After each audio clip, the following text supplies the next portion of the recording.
1/4 of the deaths annually are caused by substance abuse. Tobacco users run the largest risk of harm. 430,700 deaths annually are caused by smoking.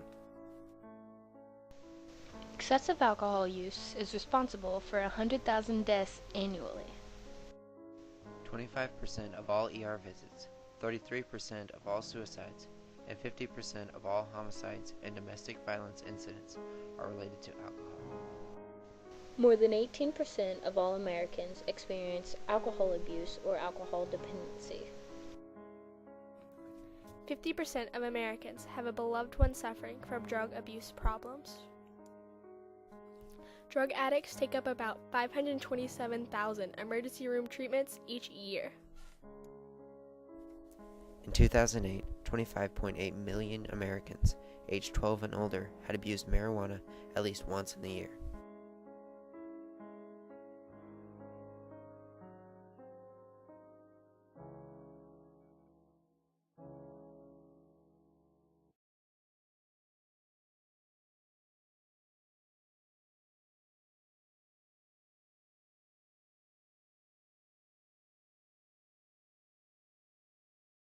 Family, it can be devastating on the family. Loss of jobs is a big issue, loss of income, court dates, paying for lawyers. If you're talking about parents and kids, it puts a lot of stress on that relationship. And in bad cases, kids might even be taken away from parents.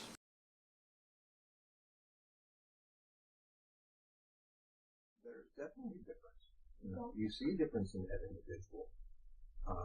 They're hanging out with different people a lot of times. Maybe if you had a good relationship with that person, maybe that relationship is not as good anymore because they're spending more time with those other individuals.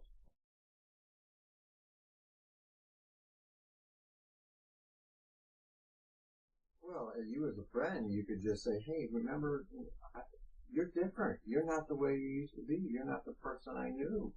You know, remember when we spent all summer doing this, and now I don't see you anymore, and you know that I know that you're hanging around with people that are using. We all know this. You've seen what has happened to those people. Some of those people have had lots of problems. Not only are their grades, falling, but they're not participating in school activities anymore. They're getting in trouble with the law. They're in trouble with their parents all the time. Hey, you can be a vital part of that. They're going to listen to your peers before they listen to adults.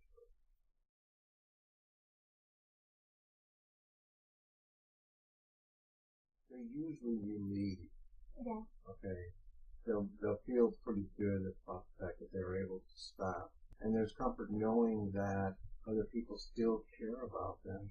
And so the personality change might be personality what they were once before. If that individual is able to get into true recovery, they're much happier, they make better choices, they get employed again, they stop having fewer legal problems. I think what I'm trying to say, though, sometimes that's not a simple thing to do. Only when the abuser decides that I need to do something different will you really start to see bigger changes.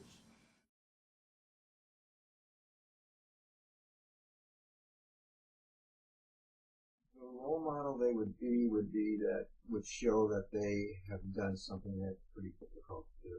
And you have to overcome that on a regular basis. Okay, and it can make them a stronger person if they continue to fight against that addiction. We asked the counselor his thoughts on how to prevent substance abuse, and his responses included some of the following. Stay involved in your school, your church, your community, and sports. You need to stay around activities that interest you and will make you less likely to fall under the influence of substance abuse. Stay around people that will be a positive influence. It starts with who you choose to hang out with. If they're a negative influence, it would be easier for them to bring you down rather than you bring them up. As the counselor always said, if you show me your friends, I will show you your future.